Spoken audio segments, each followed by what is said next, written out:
بسم اللہ الرحمن الرحیم۔ السلام علیکم۔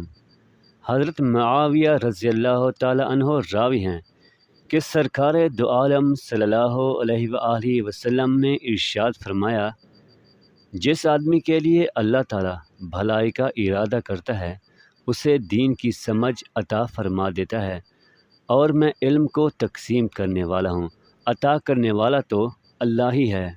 اس حدیث سے علم اور عالم کی فضیلت کا اظہار ہوتا ہے کہ جس آدمی کو خداوند تعالیٰ خیر و بھلائی کے راستے پر لگانا چاہتا ہے اسے علم کی دولت عنایت فرما دیتا ہے، اور ظاہر ہے کہ یہ اللہ کی بہت بڑی نعمت ہے کہ وہ کسی آدمی کو دینی امور یعنی احکام شریعت اور راہ طریقت اور حقیقت کی سمجھ عنایت فرما دے، جو ہدایت و راستی اور خیر و بھلائی کی سب سے بڑی شاہراہ ہے۔